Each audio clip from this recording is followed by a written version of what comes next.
திருத்துறைப்பூண்டியிலிருந்து Sri Kamatchi silks. நம்ம இன்னைக்கு என்ன கலெக்ஷன் பார்க்க போறோம்னு பாத்தீங்கன்னா, நான் வியர் பண்ணிருக்க இதே சேம் சாரி கலெக்ஷன் தாங்க பார்க்க போறோம்.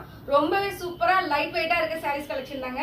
இதோட மெட்டீரியல் என்ன அப்படின்னு பாத்தீங்கன்னா, நம்ம அதாவது சாஃப்ட் சில்க்லாம் இருக்கு பாத்தீங்களா, அதுல கொஞ்சம் காட்டன் மிக்ஸ் பண்ண மாதிரி ஷைனிங்கா கொடுத்துருக்காங்க.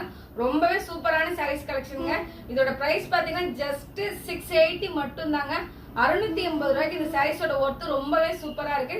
இதோட பிளவுஸ் பாத்தீங்கன்னா நம்மளுக்கு இது மாதிரி கான்ட்ராஸ்டா கொடுத்துருக்காங்க. இந்த மாதிரி புட்டா டிசைன்ல சாரியோட பிளவுஸ் பாத்தீங்கன்னா 1 மீட்டர் ரொம்பவே சூப்பரா இருக்குங்க. ரொம்ப அழகான சாரீஸ் கலெக்ஷன், எல்லாமே கான்ட்ராஸ்ட் பிளவுஸ் வச்சு வந்துடும். இல்ல நிறைய கலர்ஸ் இருக்கு, உங்களுக்கு என்ன கலர்ஸ் பிடிச்சிருக்கோ அதை பார்த்து புக் பண்ணிக்கோங்க. இது ஒரு நல்ல டார்க் மெரூனுங்க, மெரூன்ல ஒரு கிரீன் கலர் ப்ளவுஸ் மேட்ச் பண்ணி கொடுத்துருக்காங்க. ரொம்பவே அழகான ஒரு சாரீஸ் கலெக்ஷன். இது பாத்தீங்கன்னா எல்லாருக்கும் பிடிச்ச எல்லோல டார்க் கிரீன். இதோட பிரைஸ் வெறும் 680 ரூபா மட்டும் தாங்க. நீங்க வெளில எல்லாரையும் கம்பேர் பண்ணி பாத்தீங்கன்னா நம்மளோட பிரைஸ் ரொம்பவே கம்மியாவே இருக்கும். இதை பத்தின டீடைல்ஸ் எதுவும் வேணும் அப்படின்னா நீங்க மேலோட நம்பருக்கு மெசேஜ் பண்ணீங்கன்னா இதை பத்தின டீடைல்ஸ், ஓப்பன் இமேஜ், இதோட பிளவுஸ் எப்படி இருக்கு, இதோட கொரியர் சார்ஜ் என்ன அப்படிங்கறது எல்லாத்தையுமே கொடுத்துருவாங்க. இது மாதிரி இன்ட்ரெஸ்டிங்கான வீடியோக்கு, லோ பட்ஜெட் சாரீஸ் கலெக்ஷனுக்கு எல்லாத்துக்குமே Thiruthuraipoondi Sri Kamatchi silks insta page, YouTube link எல்லாத்தையுமே சப்ஸ்கிரைப் பண்ணி வச்சு ஃபாலோ பண்ணிக்கோங்க. Thank you friends.